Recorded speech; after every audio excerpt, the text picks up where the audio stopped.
I'm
not the child. Yes. I don't know.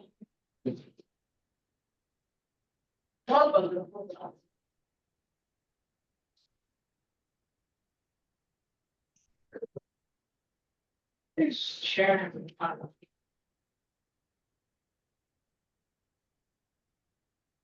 So I don't know, shields, I mean. So I have to shield, I mean. Maybe some of us can share, go ahead. Oh, okay. And it's not like, Not like it's.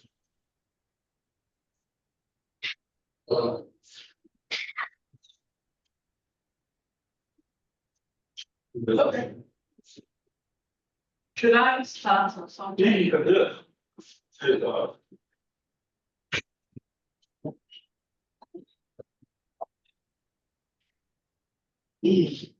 Good afternoon here in Nigeria and good day to you all.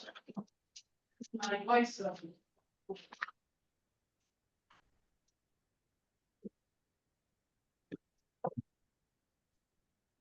Good afternoon and welcome to the session on, can I have the program?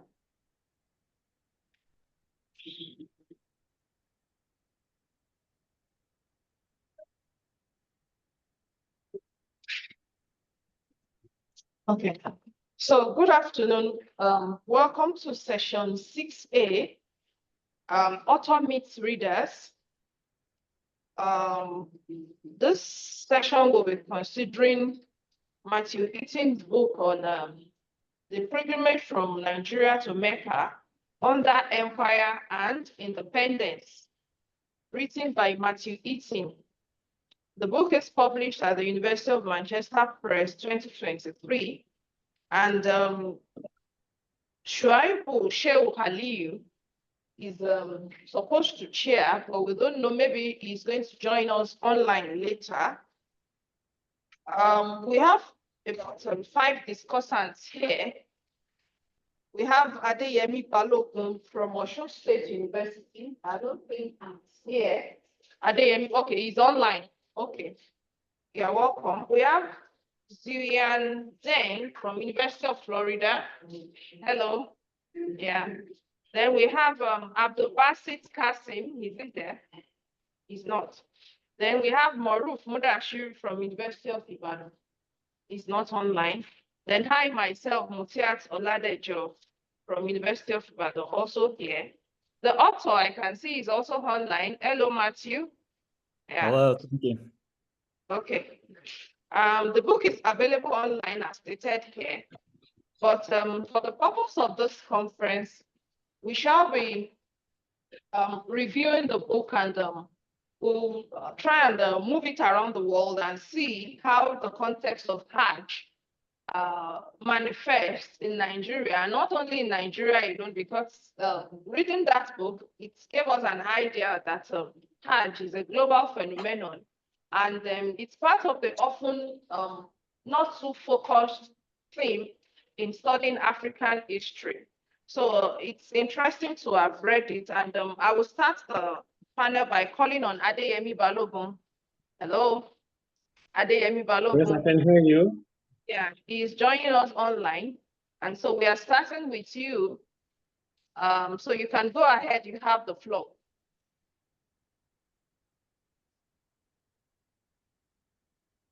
Okay, I'll say good morning from here to everyone. I hope you can hear me. Yes, we can. Okay, I want to appreciate Dr. Motiat for starting this panel, but I would like to ask for one thing before I go ahead, because in some other panels, they were giving time. Okay. Yes, Should we so give that you because 10 I minutes? prepared something really little, and I don't want to exceed that time or something. So what time do I have? Should we give you 10 minutes? Okay, yeah, because what I prepared is within that range as well. So I'm okay with that. Okay. Yes, so like I said, good morning, and I'm very excited to meet the author, Professor Mathew Heaton, whose book I've read. And I'm very excited to be among the discussants of this book, Decolonizing the Hajj, the pilgrimage from Nigeria to Mecca under empire and independence. The book itself is a continuation of Eaton's research on the history of modern Nigeria, and more specifically this time around, it focuses on the Nigerian Muslim community under the imperial umbrella and the post-colonial phase. I found the book quite easy to read. The arguments are clear and easy to follow in all chapters. And for me, it is the most detailed book I've read on the pilgrimage by Nigerian Muslims, especially in the first part of the 20th century.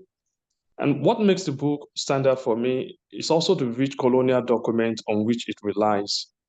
It is interesting to see how Eaton also contrasts these documents in the first part of the book with personal writings, such as the reports of the Emir of Katsina.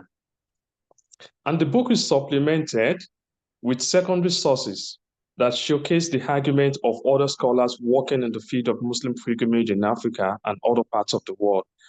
As a result, the book not only allows you to see the pilgrimage from the perspective of Nigerian Muslims, but also within the global Muslim context.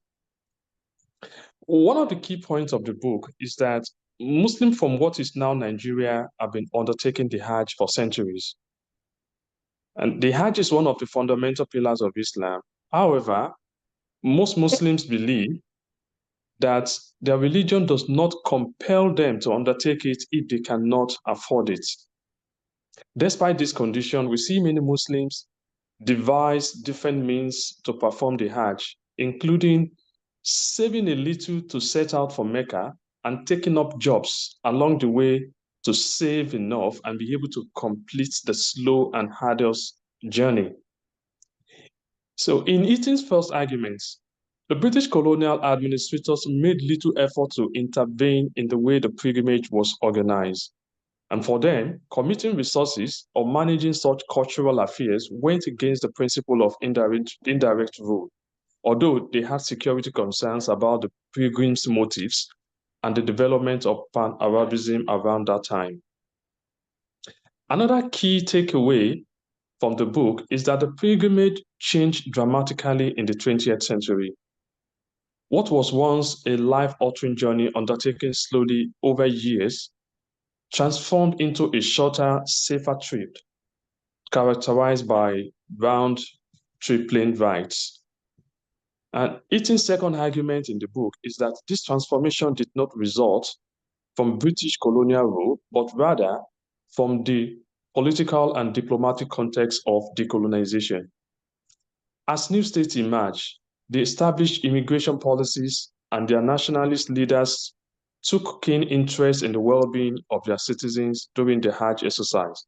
Sudan, in particular, sought to prevent Nigerians from crossing through Sudan on their way to Mecca and to reduce the expenditure of Sudanese resources in aiding Nigerian pilgrims. An interesting outcome of the post-independence transformation, as Eaton demonstrates in the book, is the way the Hajj not only becomes increasingly regulated, but also becomes intertwined with Nigerian politics and governance.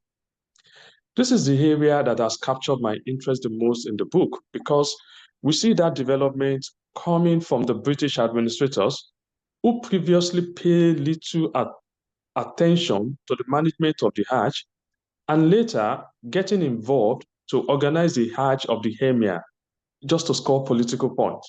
Then we moved to a post-colonial context where the Hajj became politicized. And then, of course, it also became immersed in corruption and mismanagement.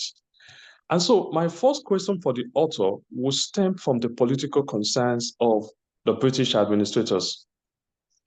Heaton in the book argues that even though the British administrators paid minimal attention to the pilgrimage in the early period, they had security concerns that the Hajj would be used to develop pan-Arabism, spread anti-colonial propaganda, and eventually disrupt Pax Britannica.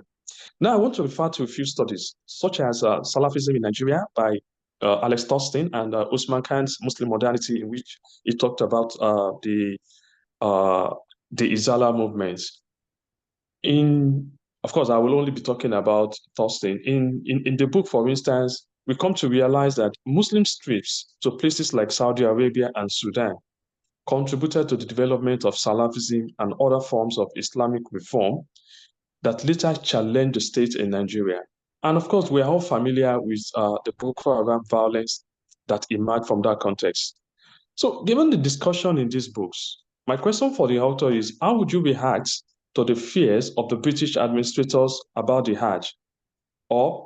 Or how does your book connect with those other studies regarding the issue of security concerns emanating from the Arab world? My second question, the second question I have comes from Heaton's discussion of the overland pilgrimage in the first part of the book.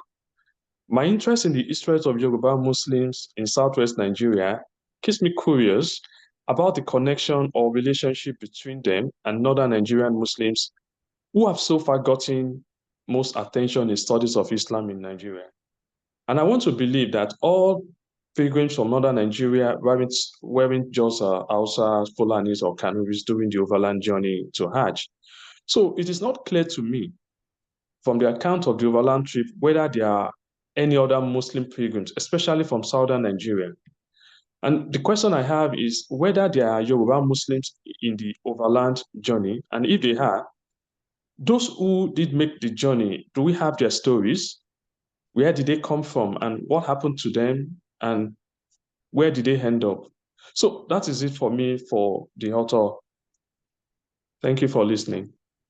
Well, thank you very much, Dr. Balogun, for that incisive contribution and review of Mathew Heaton's book, once again on Hajj, the pilgrimage from Nigeria to Mecca under empire and independence. He has touched on a number of things here, such as issues on politicization of Hajj, corruption and mismanagement, which is something embedded in the challenges of managing the Nigerian state, especially in the post-colonial era. Then he raised issues about security concerns, how Mathew Heaton's book raised issues about security concerns. Then I teased out the idea of pan-Arabism and anti-colonial propaganda, which I think Mathew will be interested in throwing more light on some of these issues. Then he mentioned issues related to growth of Salafism and the Boko Haram as some of the issues emanating from the book.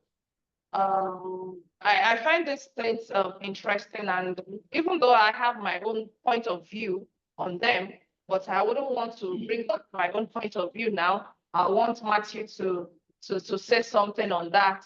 And so, but you keep noting them. Let's go to Zian Jung for our own presentation. So, hello, Zian.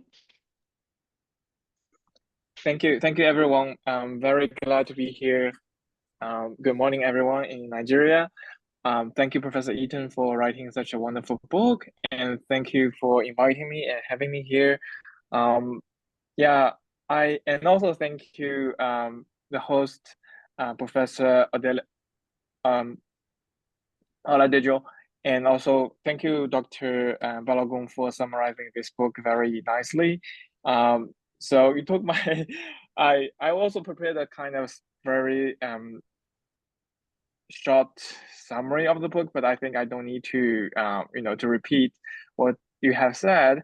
Um, um, I also, I mean, I appreciate the book that also connects Nigerian history, but also the history of the Muslim world, the global Hajj, and put the book in dialogue with a lot of research on Hajj and Nigerian history.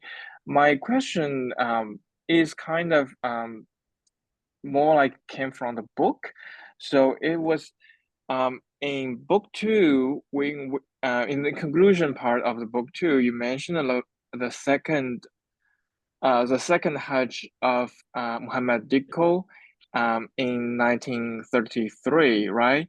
I found this kind of very interesting, even though it might not be as impactful as the first one in 21 that you elaborated in great detail in chapter 2.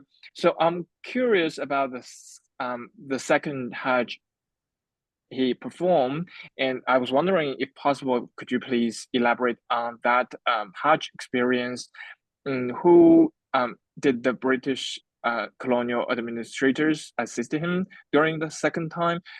Like these are the questions I'm curious about.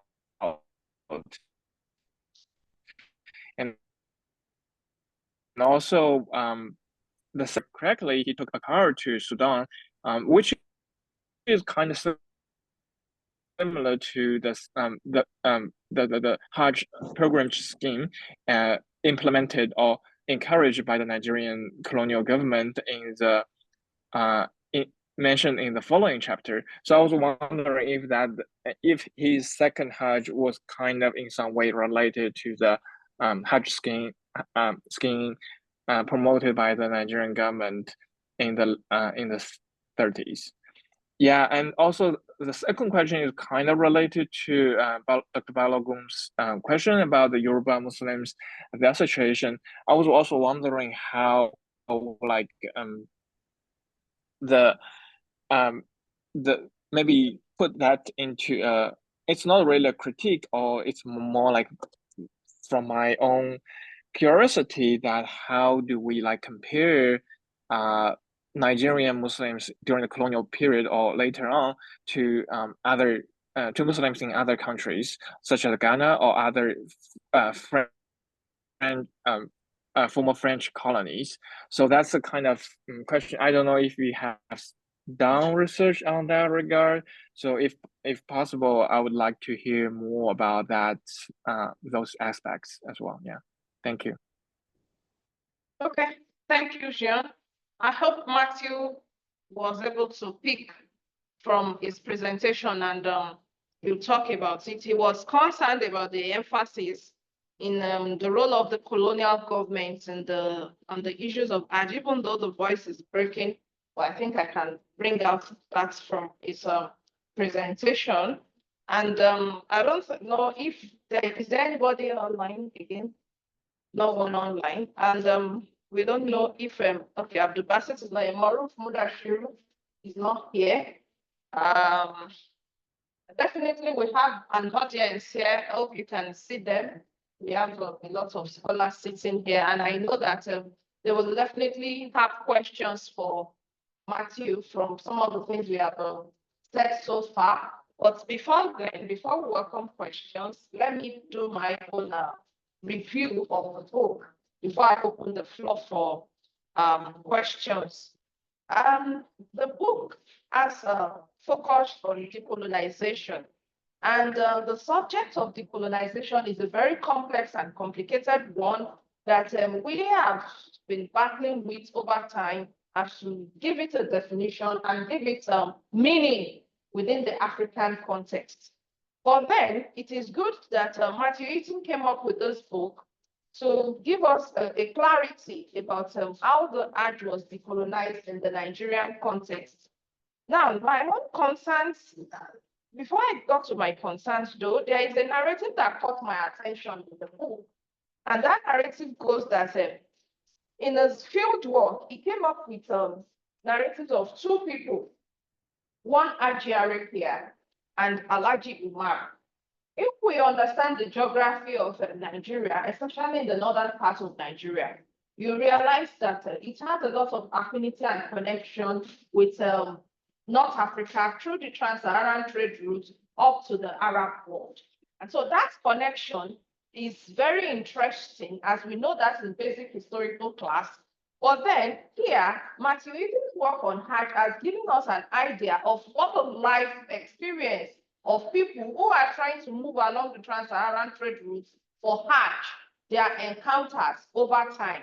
He tried to go back a little and look at the pre-colonial situation, but more emphasis, okay, Maruf Mudashiru is on, more emphasis on the colonial and the post-colonial era. The Hajj story goes thus that in 1925, because we all know Hajj is one of the pillars of Islam, and it's something that every Muslim psychologically tries to fulfill in their lifetime at least once. So on that basis, it has a number of Muslims tend to gravitate to want to achieve this during their lifetime. And before we have this kind of modernity we have now, modernity in terms of transportation, people do embark on Hajj, and they don't mind if it could take them 3 or 4 years overland to travel. And so that was the situation in this region we are talking about. Now, he brought up the Ajarikia story, who had her family out of Kano in 1925. And they embarked on a first Hajj in the process. And the process of moving for Hajj at that period, they couldn't just get to Mecca as it is now we have by here. They had to settle in a number of places along the routes. And part of such was, I think, somewhere around Hijaz in Sudan, or so, or maybe Khartoum in Sudan, according to Mathew. And settling there meant that they had to break their journeys, they had to set up families in the process, and as a result of that, their identity became disrupted. And all this was during the colonial era. Then, by the second attempt at Hajj by Haji Arabia, it was during the period of internal self-rule in Nigeria, where Nigerians are beginning to organize a political system under the nationalist agenda. Then that brought in the personalities of Ahmad Bello and the likes in organizing the Nigerian state. And at the end of the day, such arrangement, the Hajj scheme, ended up taking Haji Arabia back to Kano in 1956. So you see a lag. She left Kano in 1925. She's cut off from Kano. But because of the new structure of governance of Hajj, she found herself back in Kano in 1956. And you can imagine what that means is that she is not going to even understand the society where she found herself back, because a lot of things have changed in 3 decades. And so that's a problem. Same thing for another man, Alhaji Umar. So at the end of the day, Mathew is using the case studies of these women to interrogate what Hajj administration meant. And at the end of the report of the Nigerian Citizen in 1958 showed us that about 400,000 Nigerian descent lived in Sudan. Meaning that as people were moving for Hajj, they were settling in spaces along the routes. Then that also brings us to the question of identity. Meaning that in contemporary times, by implication, you will have a number of people in Sudan who are actually of Nigerian descent. But because over time, they are settled for Hajj, and due to Hajj journeys, their forefathers settled, it's difficult for them to trace back their identity back to Nigeria. That's also a subject for interrogation. Now, what are the key things to bring here? That the geographies of Hajj en route Egypt and Sudan still affirms the cultural and socio-political tendencies in the Savannah region of Nigeria to the Arab world. Secondly, that modernization, air transportation had connections with how things changed in the 20th century. It created a lot of complexity such that Hajj found herself back in Kano after 13 years and she became a stranger. That the Nigerian pilgrimage scheme had a lot of trials, but at the end of the day, over time, it succeeded because of the colonial modernity. And another factor in Matthew's work is the identity question. That at the end of the day, people settling around this trade route, their identity is not fixated. It is subject to a lot of settler situations where it's quite difficult to define their citizenship. But of course, while their citizenship may be difficult to define, there are issues of cultural affinity that still makes them fit into the settler spaces. Then Hajj administration in Nigeria was entangled within the process of colonization and decolonization. The efficiency of Hajj administration clearly indicates a situation where Hajj was returned to Nigeria. And again, it shows that somehow in the process of nationalist agitation, administration of Hajj was considered important to the nationalists from northern Nigeria, and they succeeded in transforming it from something that is done over land to air transportation, where every Hajj candidate is expected to travel by air. Ultimately, the colonization of Hajj in Nigeria enhanced new ways of understanding global capitalism. This is my own reading into it, because one thing is, recently, the Hajj conducted this year, some of them are still there, they are returning. They said about 1,300 pilgrims died.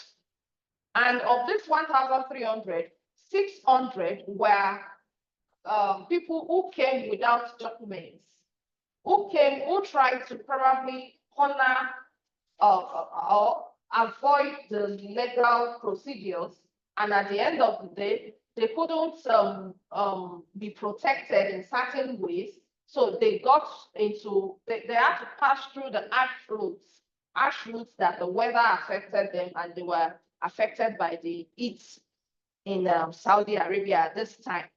And so that's also, while listening to that news and seeing what that meant, I was trying to put it into what I read in Mathew Heaton's book about how people were, even till contemporary times, are still attempting to travel over land or avoid some of this structural and legal system to have their way.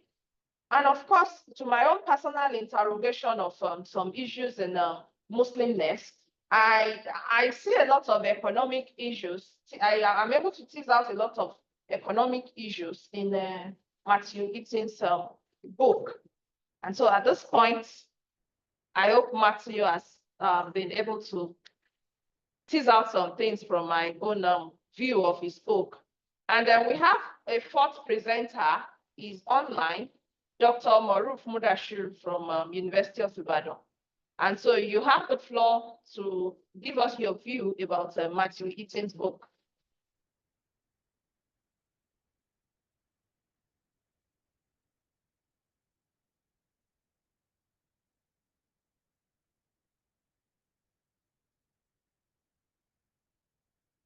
We can't hear you.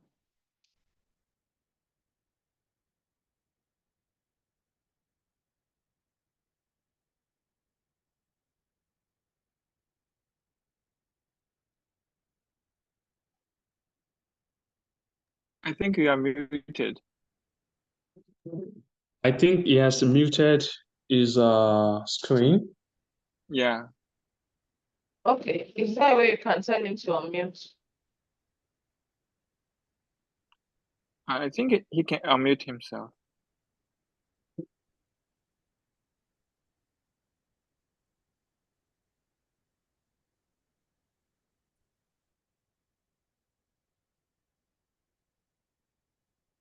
Good afternoon, everybody. Okay, good afternoon. So you have the floor.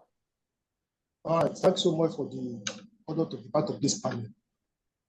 Yes, Mr. Mathew watching discussion about decolonizing Hajj. He has frequently engaged one of the celebrated religious parties in Nigeria, and he has presented an historic account of dynamic transformation of Hajj in northern Nigeria from an era of overland to contemporary context of natural. His narrative as an historical account provide an impetus for understanding anthropology as a global phenomenon and the role of transformative factors. In a way, he gave us a background which is germane to this discussion. And this was the experience of two pilgrims who eventually landed in Sudan. And at that period, he also stated the Hajj operation started as a general pilgrimage tradition, such that people have to travel long distance. And for me, his experience was basically in the northern Nigeria.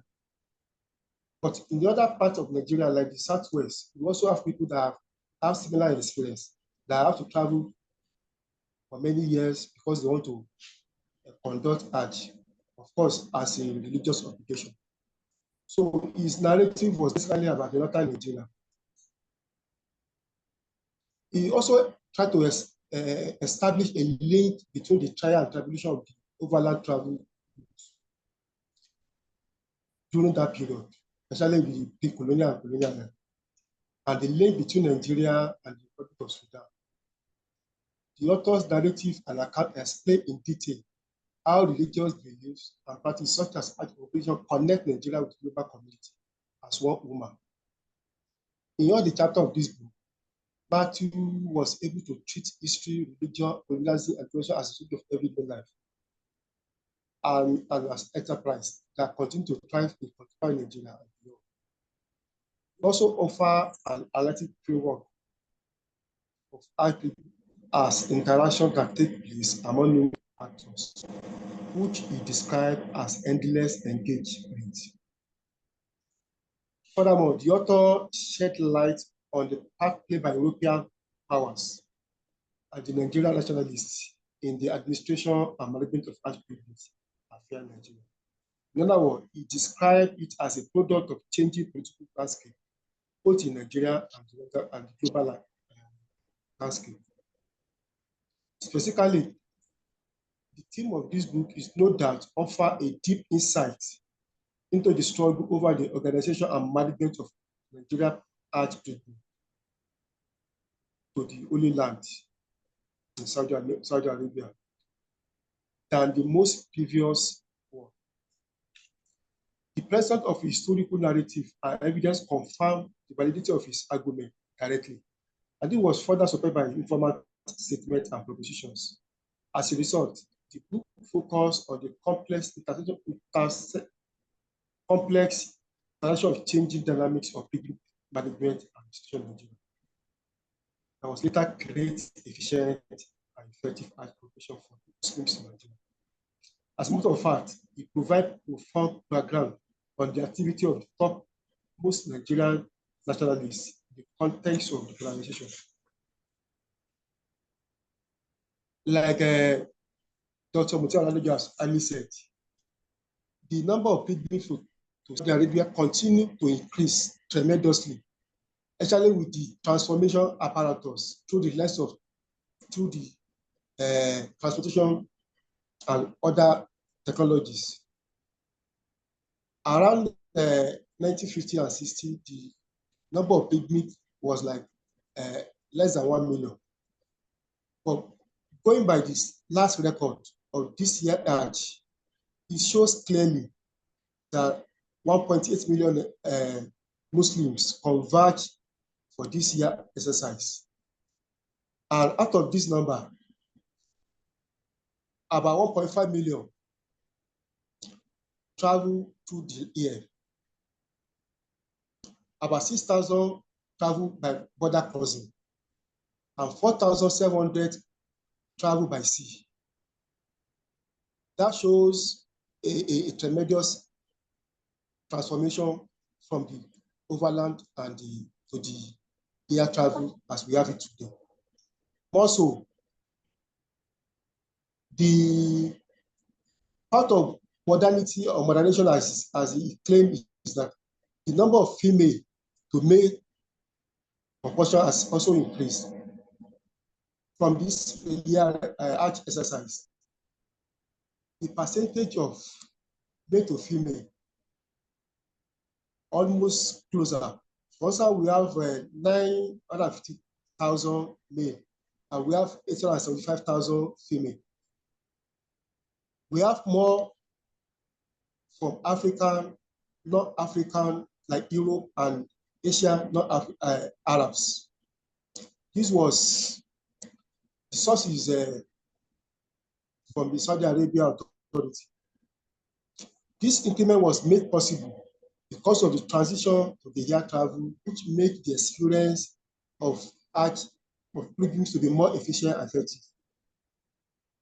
The author also identified certain constraints and effort by the European powers to regulate and interfere in the Hajj operation over the years. At some point, they claim a sort of security threat that if the number of pilgrims continue the way it was, it is likely that it's going to become what William Ralph described as twin threat of infectious disease and pan-Islamic propaganda. For them, the number of people that go to Saudi Arabia on their basis to become a risk and threat of disease transmission because people mingle together. And for them, it's a security threat. But from what we see over the year, the authority in Saudi Arabia continue to engage and to improve the infrastructure and experience of Hajj operator. In all, Mathew Heaton's argument and this in his book provide a good plan on how the efforts of the nationalists and in particular the authority became an intervention approach, which have yielded a lot of results today. Thank you so much. Okay, thank you, Dr. Marie. Presentation. Those points, I think welcome contributions from the floor. Let me see your answer. Sunday and Madam. We are putting for now. Yeah, let's start with you. I just say us your name. Okay, good afternoon, everyone. My name is Fatima.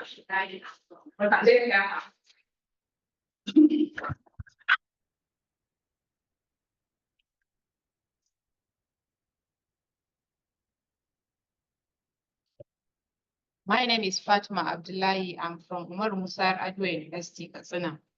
So I have some questions to the author and some observation. My first observation is to the first presenter, that's is it Balogun? In your presentation, you made mention that the Muslims felt that it's not necessary to perform pilgrimage until they are well-to-do. I think it's not the Muslim that they felt that. We all know that Hajj or pilgrimage is one of the 5 pillars of Islam. But even the Islam does not make it compulsory, unlike the other 4 pillars of Islam, until you have the means that will sustain you on the journey and the ones that you leave for your family behind. So it's not that the Muslim that they felt is not necessary until they have the means, but it's the Islam that made it clear that if you don't have the means, it's not compulsory on you. And my second question is to Mathew. Yes, Mathew, what do you think that made the British colonial government involved into the affairs of Hajj operation in Nigeria in the early colonial period? And then when you are presenting, I didn't read the book, but there was a place that you said there was almost 4,000, is it 400,000 Nigerians? Is it Nigerians in the Sudan? Yes, okay, I think there are a lot of reasons for that large number of Nigerians in the Sudan. It's not necessarily, they are not only Nigerians, but West African Muslims, because there are a lot of reasons that made Muslims at the around early 20th century that they moved from West Africa to Hijaz, that's the present Saudi Arabia. One, there's the issue of Mahadism. Two, there was the issue of colonialism and Hajj. A lot of, I don't know whether in the book he discussed this issue of Mahadism. It was said that at the end of each century, there's going to be maybe there's going to be a person that called Mahdi that is going to appear, that is going, during that period, there are a lot of atrocities committed in the world. So it's that Mahdi that would clear all those atrocities. So a lot of people move to the east, that's Hijaz, to meet the Mahdi. And during that period, there was the appearance of one Muhammad al-Amin al-Mahdi in the Sudan. So he appeared, he claimed that he was the Mahdi. So a lot of people moved to go and meet him. Then there was the issue of colonialism, especially in northern Nigeria. During colonial conquest, a lot of Muslims, especially the Caliph in Sokoto, they felt that they are no longer going to live under the British, who were not Muslims.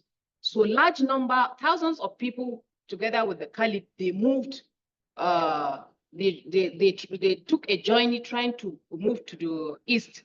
That was why the Caliph Attahid was killed at Burmi in 1903. So after, together with more than 700 of his followers. So after his killing, some of his followers, even with his children, some of his children, they were able to move out of Nigeria. Some settled in Sudan, while some settled permanently in Saudi Arabia. Then there was also issue of Hajj, because during that period, there was this issue of transport, no airplane. So the journey was tedious. It took them like maybe 2-3 years. So they have to move, some moved with their families, some moved alone. So they had to stay in places so that they would sustain a living. Some of them engaged in farming and other activities so that they would earn something that would sustain them to Saudi Arabia. So in that process, a lot of people were not able to cross the Sudan. So they settled in Sudan, they were not able to cross to Saudi Arabia. So some of them settled in Sudan, while some out of them were able to cross and perform the pilgrimage. Some settled in Saudi Arabia, while some of them came back and settled into Sudan. That was why there was that large number of West African, not necessarily Nigerians, West African Muslims in the Sudan during that period. So thank you.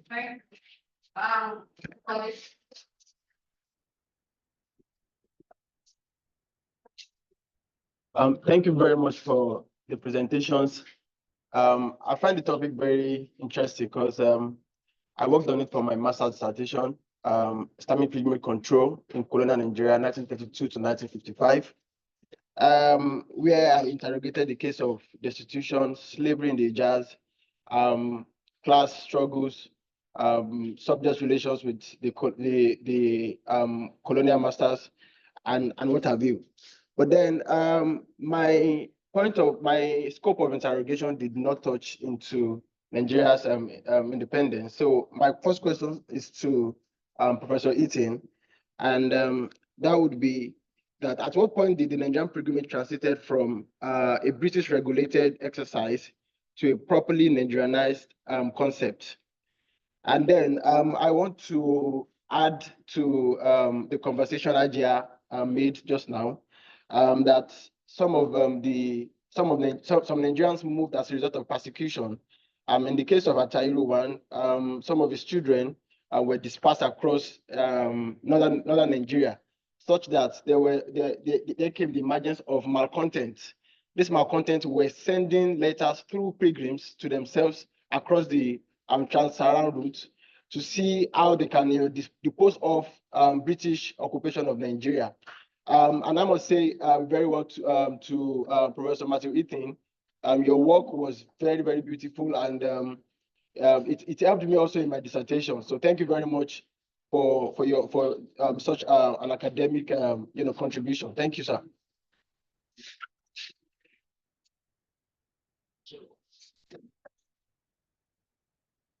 Good afternoon. I'm Iyabo Olowu, an independent researcher. Good enough. It's an issue of religion. And my friend there is from the religious studies department. I also had my first degree in religion. And we've contended so much that in present day reality, let us call pilgrimage tourism. You cannot pack your bag and baggage, despite the globalization issue, and move over to any country in the Western world. You know, for instance, we've had so many embarrassments with this pilgrimage. We even told the Christian folk, stop going. There's nowhere in the Bible is recorded that you should go to anywhere. You know, you just want to do a kind of copy work. Like our prophet said, not in this mountain, nor in Jerusalem, but you call upon God in sincerity, in spirit, and truth. Don't go anywhere. So because the issue of Hajj has placed a lot of trouble. For instance, this year, aside the ones that died, I think in 2014, there were about 1,000 via the stampede. 2015, thank you, that died too. All this risk added together. Should we not sit down and do our own gaming? There are so many stories. They said when the males that sell gold they are doing the haggling, the women will just strip themselves naked. And then while he's trying to cover his face, they steal whatever. Some of them come back and tell us how they got the gold they are selling to us. So, and I think we should have a connect between reality of the present day and maybe what Musa did some 500 years back, you know, because 90 billion for Hajj, and our country is undergoing serious problems. I think the religious ones can help us because it's tasking us in so many ways. Like in my community, people borrow money, they loan out their children to have money. There's this terrible scheme they call Lapo. Somebody takes Lapo to say he wants to go and pray in Mecca and all the rest. I think we should have a rethink in view of the present reality. Thank you.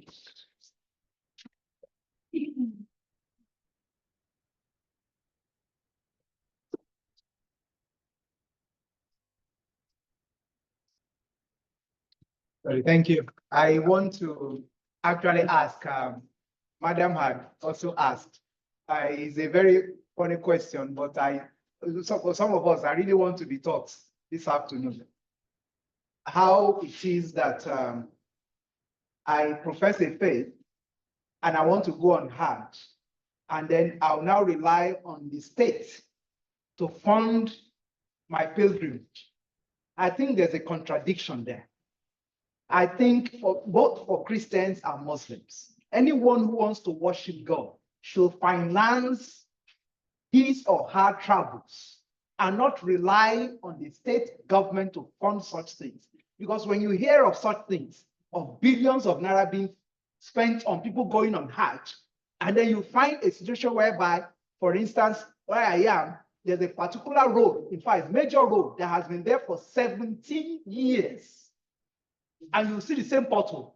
When I got to that community, that road has been there, major road, and has been there for 15 years. It has not, it remains the same. In fact, it is worse. And then when you hear of such things, of billions going into such things, it annoys you. When you pay tax of about 62,000 naira every month, you pay tax. I do every month, and then you don't get anything from it, nothing whatsoever. And then you hear of such things being done, billions being spent on people's faith, if I want to exercise my faith, I should do it individually. The government should not pay for my pilgrimage, either as a Christian or a Muslim. It should be my own thing. If I really want to worship God and I really revere God, that's what I should do. For government to do so for me for me, I think it's an aberration.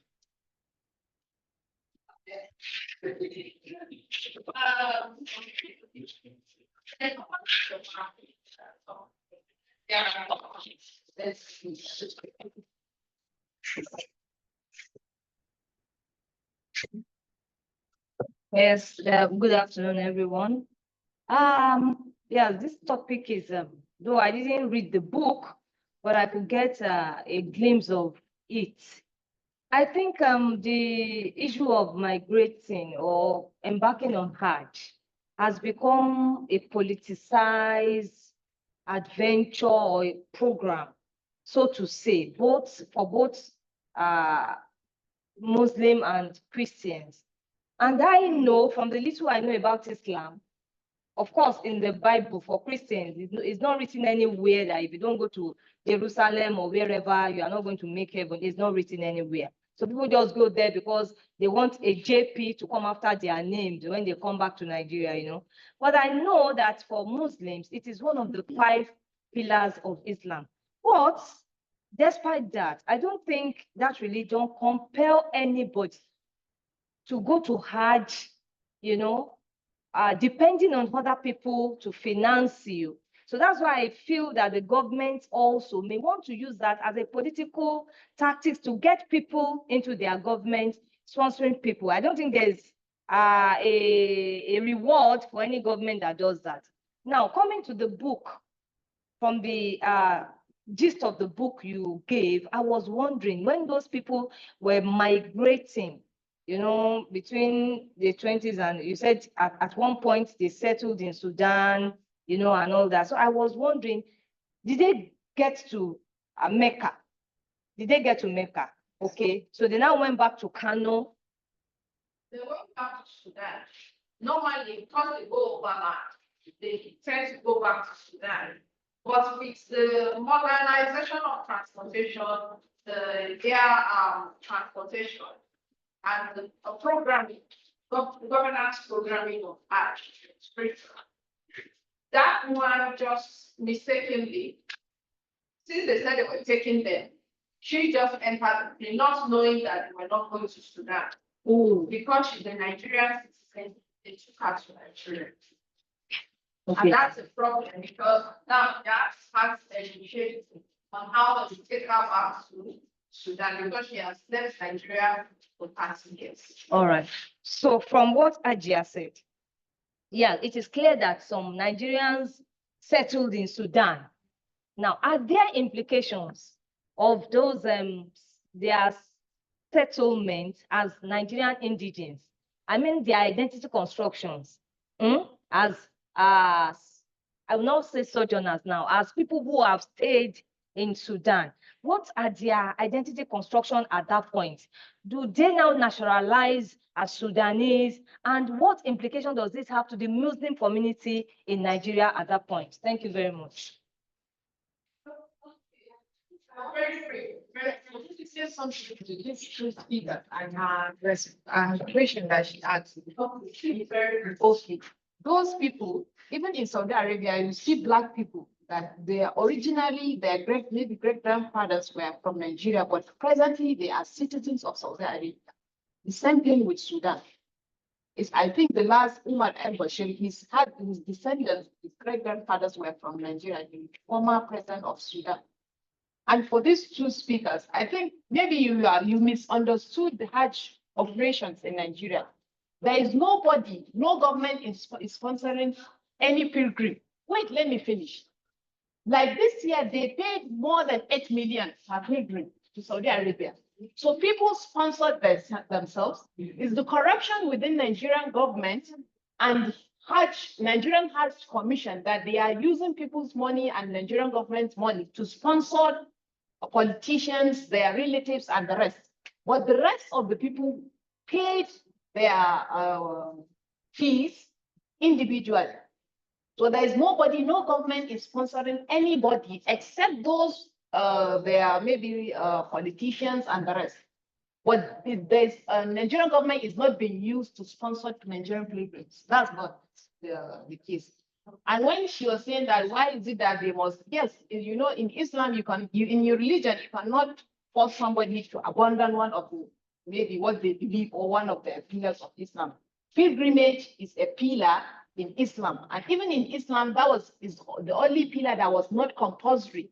If you don't have the means, the religion does not compel you to perform the pilgrimage until you have the means that you sponsor yourself, even you have family, the money that you live for a family, that they will not depend on somebody until you come back.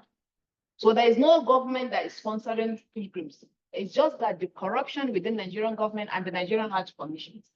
Thank you. Okay. Okay. Two people are very before that they also can respond.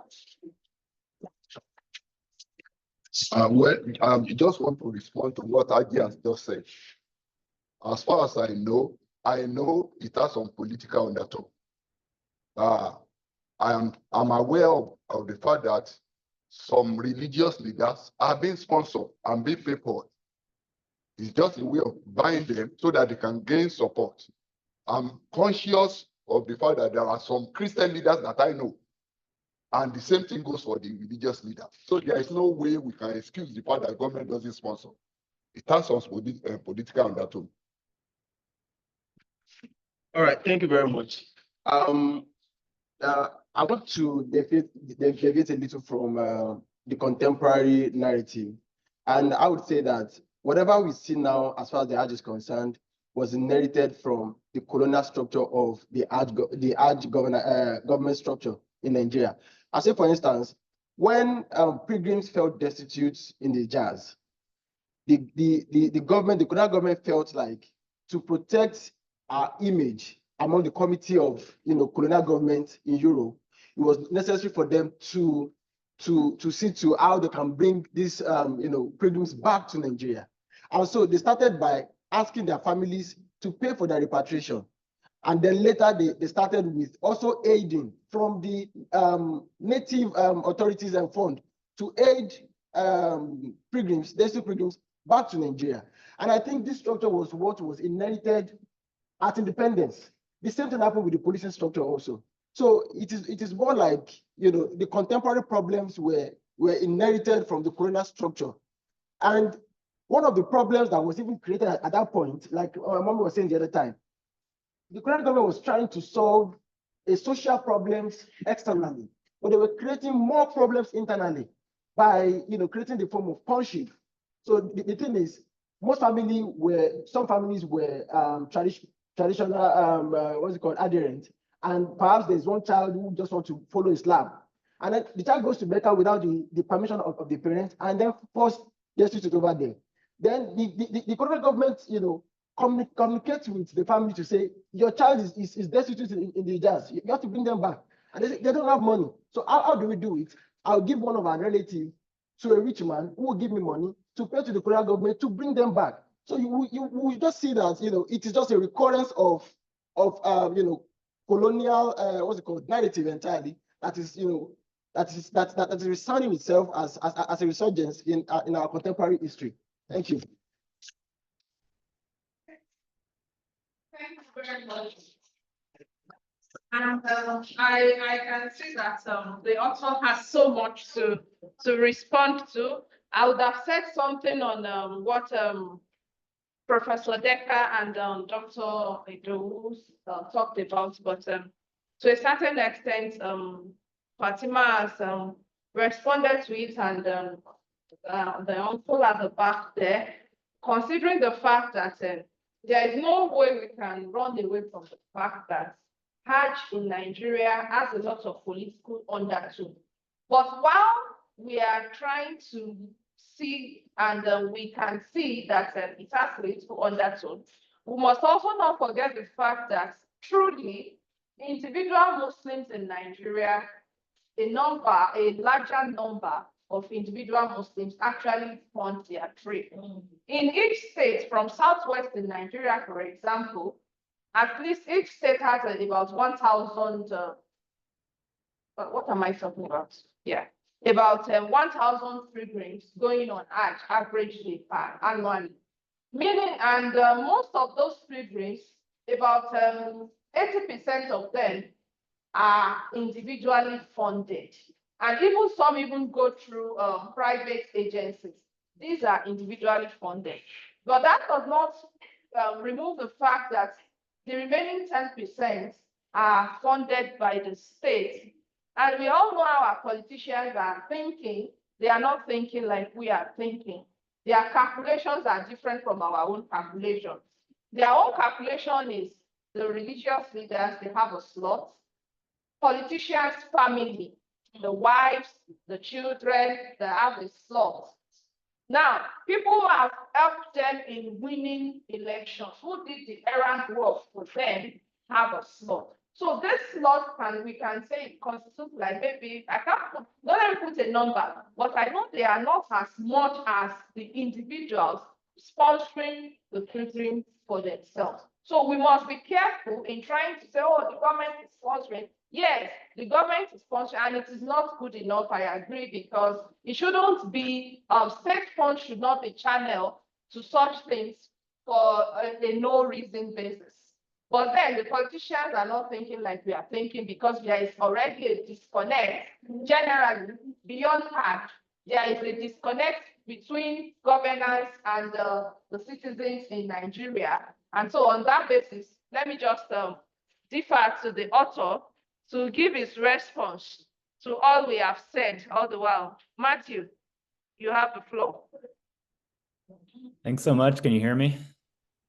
Yes, we can. Great. Wow, really fantastic comments. I really appreciate everyone being here, and the other panelists for having read the book and offering such insightful comments and questions about it. It's really wonderful, to know when you write a book that somebody's read it, so really thank you very much for doing this today. I really appreciate it. I don't have a really good idea about how to consolidate all the various comments and questions together into some kind of pithy response here.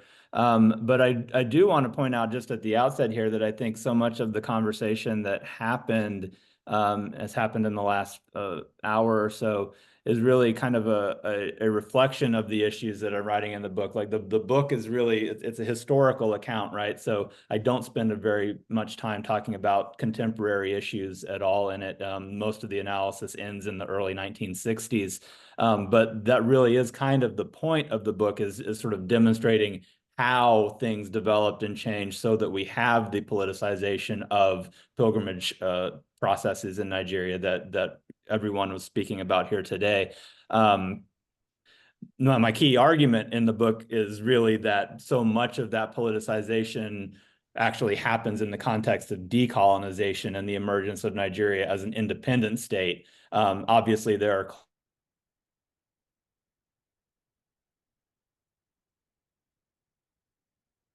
becomes a process that governments are very heavily involved in, are very much controlling the aspects of, and are expected to control the aspects of. That's a function much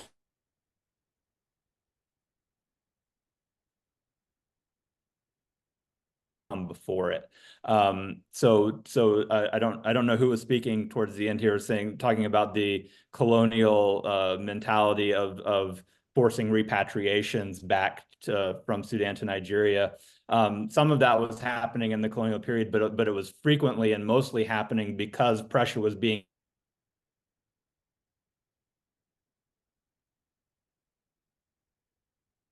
when it comes into being in 1925, and then later the Sudanese national government when it comes into being in the early mid-1950s, right?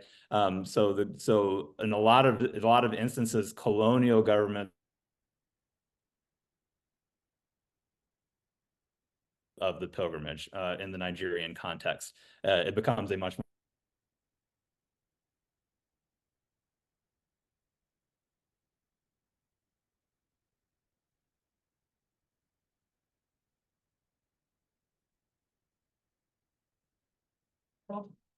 We can't hear it.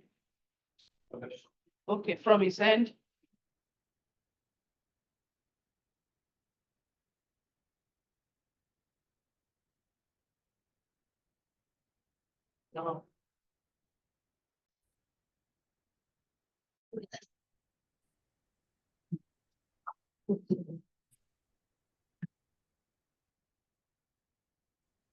In the room, can you hear me?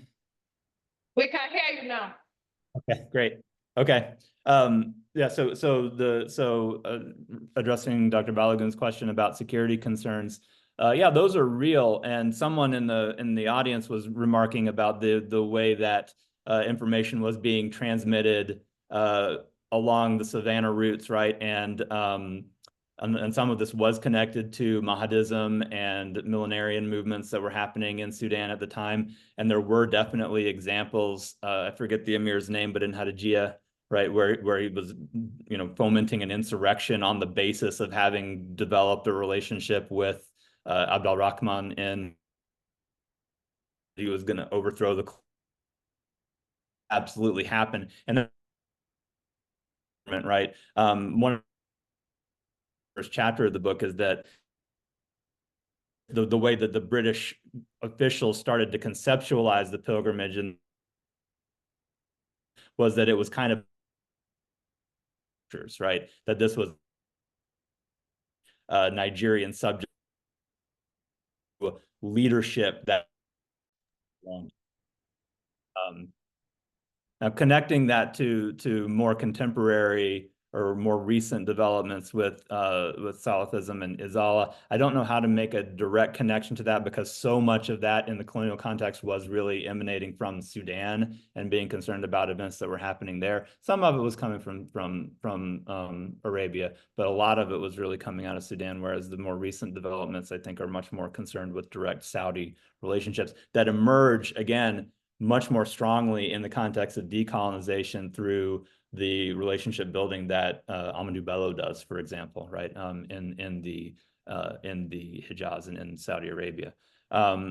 Both Dr. Balogun and Zewan asked about Yoruba Muslims, and that's a really, really good question. All I can say is if I had good sources about Yoruba Muslims on the overland pilgrimage in the colonial era, I would have used them. There definitely are, right? There definitely are.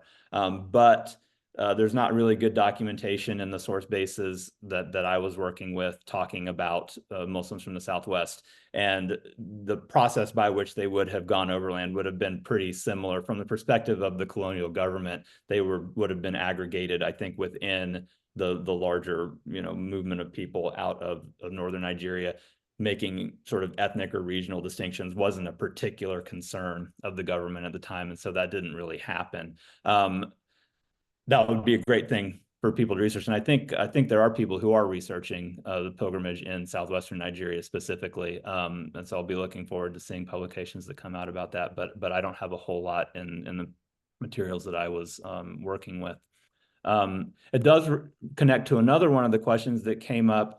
Someone was discussing the extent to which not all the West Africans in Sudan are Nigerian, right? So when we talk about these large numbers of people of Nigerian descent living in Sudan, they're probably not all technically Nigerian. And that's probably true, right? I mean, well, it's definitely true. But the question is to what is the ratio? What is the percentage? It's widely sort of believed and understood that the overwhelming majority probably did come from what's now northern Nigeria, but certainly folks are coming from further west as well, and moving into this territory. Again, the historical records make it really, really difficult to disambiguate origins and ethnic identities. That's not a primary concern of these regimes that are really just focusing on sort of population level control of people, right? But that is an interesting question, and it relates to I think Dr. Oladejo's questions or discussions about identity and what identity construction looks like in this context. It's really hard for me to know, again, from the types of sources that I was privileging. In more recent decades, of course, the work of folks like Bawa Yamba, who talks about permanent pilgrims and really does a more ethnographic account of Nigerians living in the Jazeera era and south of Khartoum and Sudan in the 80s and 90s, talks a lot more about that type of identity construction. What it looks like in the colonial era is a lot harder to pin down. But one of the points that I hope I'm making in the book is the extent to which these sort of national identities of identifying folks as Sudanese or Nigerian, or let's say Ghanaian or Senegalese or whatever else, the other West Africans who are coming from further west, that gets overlaid on top of these longer term historical processes of people moving across these savanna regions and really engaging with more ethnically oriented networks along the way, and being able, in some respects, to expect on a very basic level, you know, that their process of pilgrimage is linked to a common identity as a Muslim, right? Obviously, that's extremely complicated. There are racial dynamics and class dynamics and gender dynamics and other things that complicate that notion. Identity on top of it, that's when things start to get really complicated. And so when Dr. Oladejo is talking about the story of Hajj Rakia, who gets brought back to Kano from the 1950s after having lived for 30 years in Sudan, you know, that's one of the ways that you could interpret the way things have changed, what history has done in that intervening period. When Hajj Rakia left Kano in 1925. We have no way of knowing this, but there's specifically in her case, but there's a very good chance she didn't really identify as Nigerian at all at that point, right? She was a probably Hausa Muslim going on pilgrimage, right? At some point in that process, the world decided she was Nigerian, right? And that she was going to have to go back to Kano if she got on this plane, right? So that's one of the key arguments that I think I'm making in the book, is the way that nationalism and the formation of these states really sort of cuts up the overland route into these various pieces that make it much, much more difficult to sustain that long-term process of traveling overland. Zewan asked about the second Hajj of Muhammadu Diko. That's a really good question. In fact, the way you phrased that, whether when he went the second time had something to do with propaganda related to the Nigerian pilgrimage scheme, I'd actually never thought of that. That's a really, really good question. Again, it's an issue of historical sources. I don't have good sources about what he did on that second pilgrimage, which he did do overland. I don't know a whole lot about it, but it would be a great thing for a historian to try and do further research on, particularly, yeah, if you want to start thinking about his first pilgrimage as being kind of a public relations endeavor in some respect. Maybe the second one was too, right? Yeah, that's a good point. Let's see, what else do we have in here? Dr. Oladejo talked, she mentioned several issues related to the contemporary, this year's Hajj, right, which got a lot of international news, I imagine, in Nigeria as well, because of the large number of deaths that occurred this year, which is tragic. And at least the way it's being reported in the US, a lot of it being linked to narratives about global warming and things of this nature as well. You know, but I'm sure we're all familiar and aware, like in historical context, this is not terribly uncommon, right? Large numbers of pilgrims die on Hajj every year. This year was higher than average for sure, but I don't think it's the highest ever by any stretch, right? It's a dangerous process, and again, that's one of the things that's happening in the history that I discuss in the book, is, you know, a concern in the 20th century, first amongst colonial governments and then later by nationalist and independent governments, that the overland route is just very, very dangerous, right? And that it's much more likely to cause all kinds of terrible things to happen to pilgrims who are undertaking it. Whereas if you can switch to airplanes, people are much more easily controlled, much more easily enumerated, and as a result, you know, presumably you will see less of that type of activity. Although, again, this continues to happen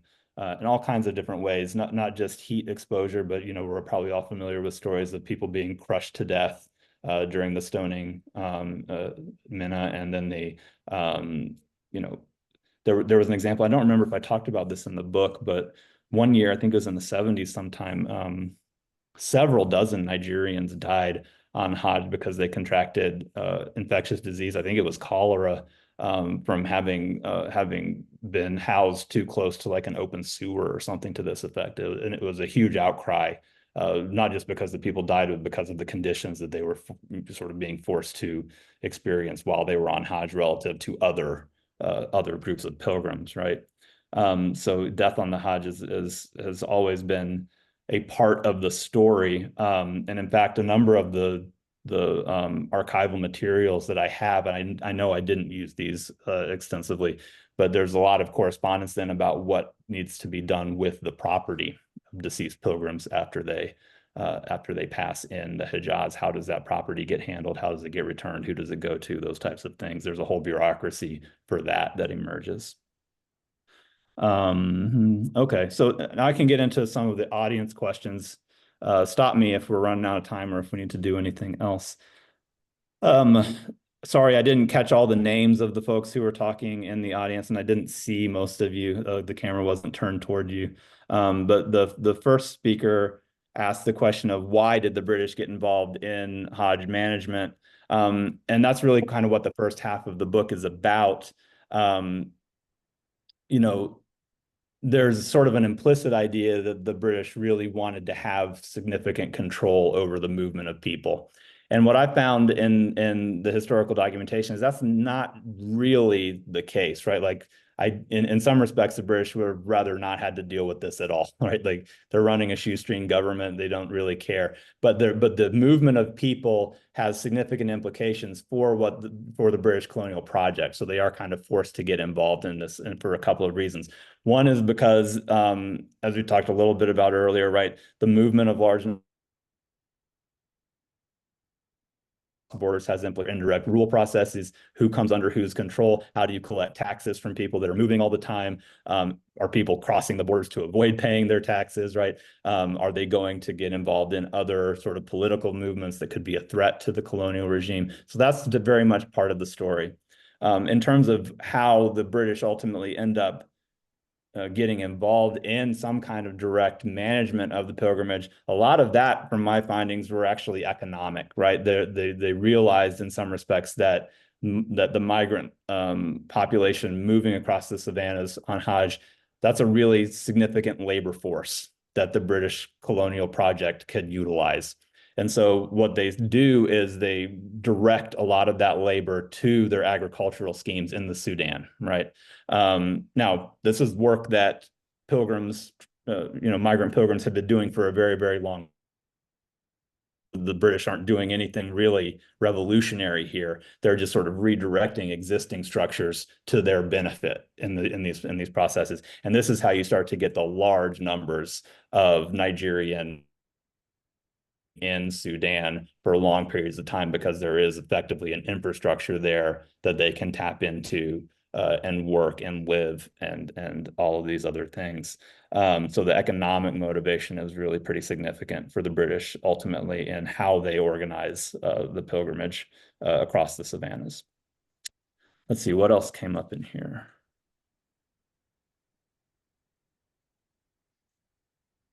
Can't read my own handwriting at this point. I was writing too quickly.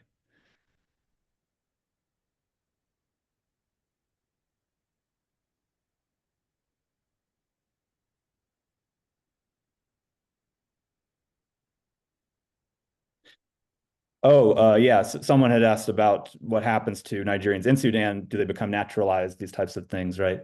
And in Saudi Arabia.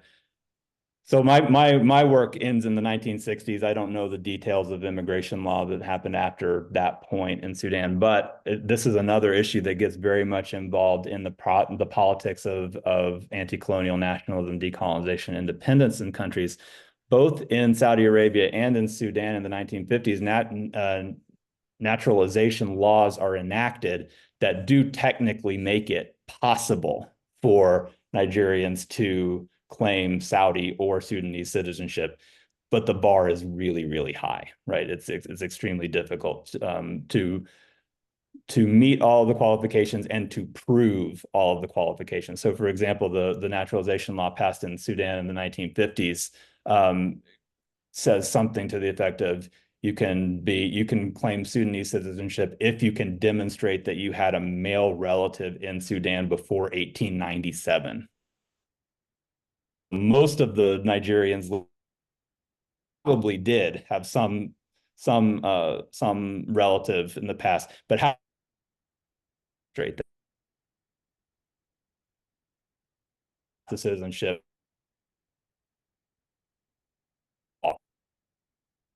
So this,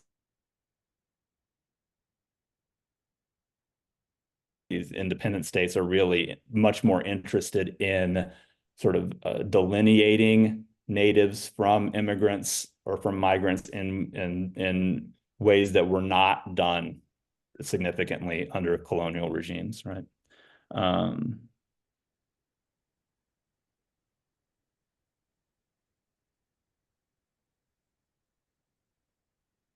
Yeah, I think that's all the notes that I have. If someone wants to remind me of a question that maybe I missed, or I'd be happy to talk in more detail about any of this. But again, thanks very much. Okay, thank you very much. Okay, Zion, you want to say something? I have another question that I forgot to mention earlier. So Well, I know I think this is kind of the no, title. I think our time is up here, and another Yes? session. Yeah, the time is up. I thought Also, we are ending at the 15, right? when are we supposed to end? Okay, 2:15. Well, no, we Okay. have 80 minutes more. Okay. Go ahead. Yeah. I thought it's 2:00. Yeah, I know that the title of the book usually is not really out of control of the author, because it's a kind of editors getting above a lot. Title was kind of decolonizing the Hajj, because it at least give me an impression that the Hajj was as a project of kind of heavily influenced by the colonial regime, or it's kind of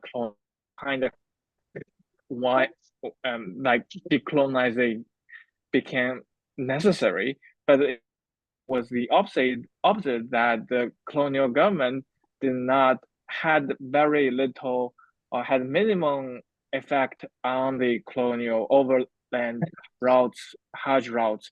So I was curious that how did you come up? Question. I mean, I suppose there could have been alternate titles. Nationalizing the Hajj maybe would be appropriate as well. The title actually in its current form was remember for the book. Sounds good. But yeah, I am colonial imprint on the pilgrimage was not revolutionary, and that contemporary Hajj processes and politics, that we need to pay attention to the decolonization interim period as having significant influence, and not just treat the contemporary pilgrimage as a colonial legacy, right? So I am definitely making that argument, right? And that does kind of undermine the centrality of colonialism, right? On the other hand, I do think that the Hajj was colonized. This is just what it looked like when they colonized it. It was a light footprint. It overlaid pre-existing structures in ways that the British and the Nigerian context could manage, given the way that colonialism operated in Nigeria and Sudan at the time. And so when Hajj management, right? They are doing that in some respects from a political position that is anti-colonial, that is decolonizing, right? So when Bello, for example, Amadou Bello is arguing for, the transformations of the pilgrimage that come into place in the 1950s and 60s, right? A lot of that is coming from a notion of, we are going to create something better and that serves Nigerians better than the colonial system did, right? That's pilgrimage operates, but that anti-colonial decolonizing logic is get the narrative that the British were actively involved in what's the word, sort of suppressing the pilgrimage, right? You do find this sometimes in literature. I think a lot of that actually comes from rhetoric that emerges.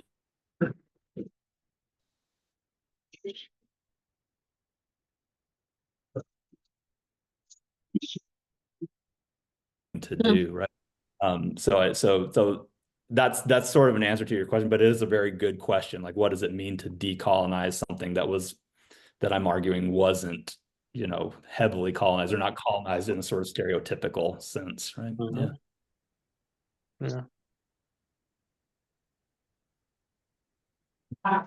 Okay, thank you very much, Mathew Heaton. And I must say thank you to the audience too for taking time to be part of this panel and listening to us. Normally in intellectual settings like this, the interrogation continues. I believe as the author of the book, you must have learned a lot from what you heard from the audience, especially about the contemporary situation, about Hajj.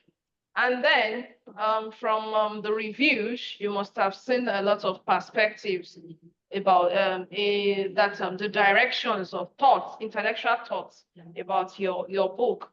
Thank you very much for this, because I personally find it interesting and educating. So at this juncture, I'd like to bring the panel to an end. So thank you, everybody, for being part of this. Bye. Thank you. Thank you, Professor Martin, for the book, and thank you for other members of the panels. Good to see you again. Good to see All you. right.